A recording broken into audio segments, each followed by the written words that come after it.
one person and consisting of one or more legs, a flat seat and a backrest. They may be made of wood, metal, or synthetic materials, and may be padded or upholstered in various colors and fabrics. Chair, circa 1772, mahogany, covered in modern red Morocco leather, height, 97.2 centimeters, Metropolitan Museum of Art, New York City. Chairs vary in design. An armchair has armrests fixed to the seat. The recliner is upholstered and features a mechanism that lowers the chair's back and rises into place a footrest. A rocking chair has legs fixed to two long curved slats, and a wheelchair has wheels fixed to an axis under the seat. Contents. Etymology. History. Materials. Design and ergonomics. Seat height. Reclining angle. Back and head support. Padding. Armrests. Seat size and legroom. Types of chairs. Office chair. Dining room chair. Work chair. Rocking chair. Kneeling chair. Seats. Standards and specifications. Accessories. As sculptural and art forms. Cultural significance. In language. See also. Etymology. Chair comes from the early 13th century English word chair, from Old French chair, seat, throne, from Latin cathedra, seat. History. The coronation chair, circa 1300. The monoblock chair is a lightweight stackable polypropylene chair, usually white in color, often described as the world's most common plastic chair. The chair has been used since antiquity, although for many centuries it was a symbolic article of state and dignity rather than an article for ordinary use. The chair is still used as the emblem of authority in the House of Commons in the United Kingdom and Canada, and in many other settings.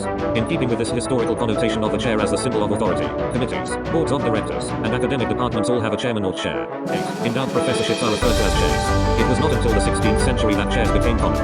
Until then, people sat on chests, benches, and stools, which were the ordinary seats of everyday life. The number of chairs which have survived from an earlier date is exceedingly limited. Most examples are of ecclesiastical, seigneurial or feudal origin.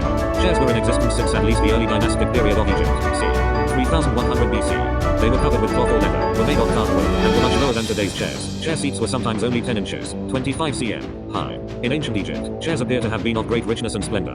Fashioned of ebony and ivory, or of carved and gilded wood, they were covered with costly materials, magnificent patterns and supported upon representations of the legs of beasts or the figures of captives. Generally speaking, the higher ranked an individual was, the taller and more sumptuous was the chair he sat on and the greater the honor. On state occasions, the pharaoh sat on a throne, often with a little footstool in front of it. The average Egyptian family seldom had chairs, and if they did, it was usually only the master of the household who sat on a chair. Among the better off, the chairs might be painted to look like the ornate and laden carved chairs of the rich, but the craftsmanship was usually poor. The earliest images of chairs in China are from 6th century Buddhist murals and stele, but the practice of sitting in chairs at that time was rare. It was not until the 12th century that chairs became widespread in China. Scholars disagree on the reasons for the adoption of the chair. The most common theories are that the chair was an outgrowth of indigenous Chinese furniture, that it evolved from a camp stool imported from Central Asia, that it was introduced to China by Christian missionaries in the 7th century, and that the chair came to China from India as a form of Buddhist monastic furniture. In modern China, unlike Korea or Japan, it is no longer common to sit at floor level. In Europe, it was owing in great measure to the Renaissance that the chair ceased to be a privilege of state and became a standard item of furniture for anyone who could afford to buy it. Once the idea of privilege faded, the chair speedily came into general use. Almost at once the chair began to change every few years to reflect the fashions of the day. Thomas Edward Bowditch visited the main palace of the Ashanti Empire in 1819, and observed chairs engrossed with gold in the empire. In the 1880s, chairs became more common in American households and usually there was a chair provided for every family member to sit down to dinner. By the 1830s, factory manufactured fancy chairs like those by Sears, Roebuck, and Company allowed families to purchase machine sets. With the Industrial Revolution, chairs became much more available. The 20th century saw an increasing use of technology in chair construction with such things as all-metal folding chairs, metal-legged chairs, the slumber chair, molded plastic chairs and ergonomic chairs. The recliner became a popular form, at least in part due to radio and television. In the 1930s, stair lifts were commercially available to help people suffering from polio and other diseases to navigate stairs. The modern movement of the 1960s produced new forms of chairs, the butterfly chair originally called the hardwood chair, beanbags, and the egg-shaped pod chair that turns. It also introduced the first mass-produced plastic chairs such as the Bofina chair in 1966. Technological advances led to molded plywood and wood laminate chairs, as well as chairs made of leather or polymers. Mechanical technology incorporated into the chair enabled adjustable chairs, especially for office use. Motors embedded in the chair resulted in massage chairs. Materials: metal chairs in the Tuileries Garden, Paris, France. Chairs can be made from wood, metal, or other strong materials, like stone or acrylic. In some cases, multiple materials are used to construct a chair. For example, the legs and frame may be made from metal and the seat and back may be made from plastic. Chairs may have hard surfaces of wood, metal, plastic, or other materials, or some or all of these hard surfaces may be covered with upholstery or padding. The design may be made of porous materials, or be drilled with holes for decoration. A low back or gaps can provide ventilation. The back may extend above the height of the occupant's head, which can optionally contain a headrest. Chairs can also be made from more creative materials, such as recycled materials like cutlery and wooden play bricks, pencils, plumbing tubes, rope, corrugated cardboard, and PVC pipe. In rare cases, chairs are made out of unusual materials, especially as a form of art or experimentation. Raymond Cyrulis, a Latvian interior designer, created a volcanic hanging chair that is handmade out of volcanic rock.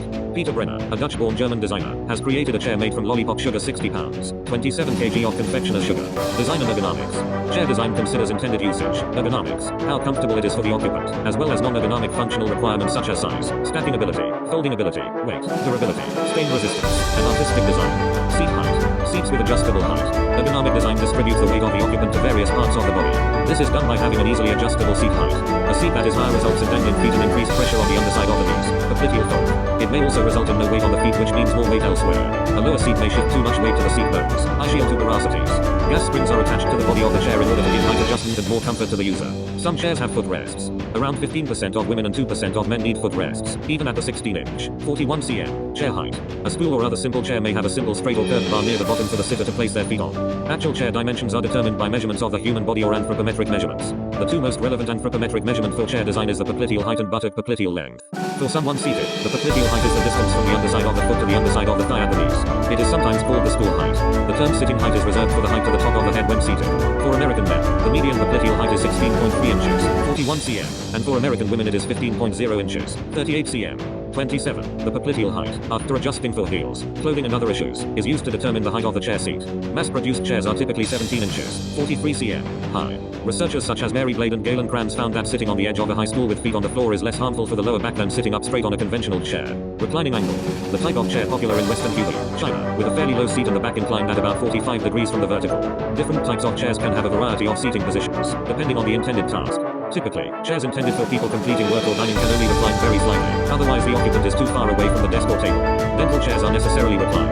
Research has shown that the best seated posture is a reclined posture of 100 degrees minus 110 degrees. 29.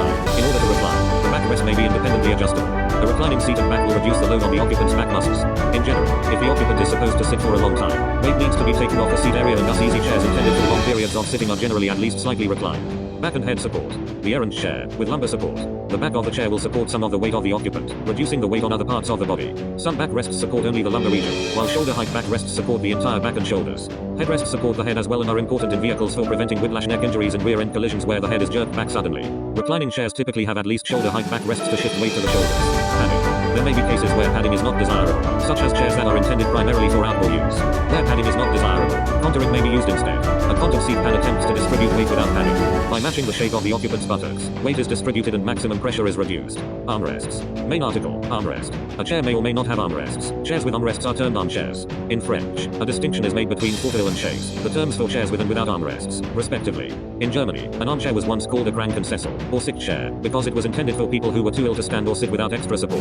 If present, armrests will support part of the body weight through the arms if the arms are resting on the armrests. Elbow rest height is used to determine the height of the armrests. Armrests should support the forearm and not the sensitive elbow area. Hence in some chair designs, the armrest is not continuous to the chair back, but is missing in the elbow area.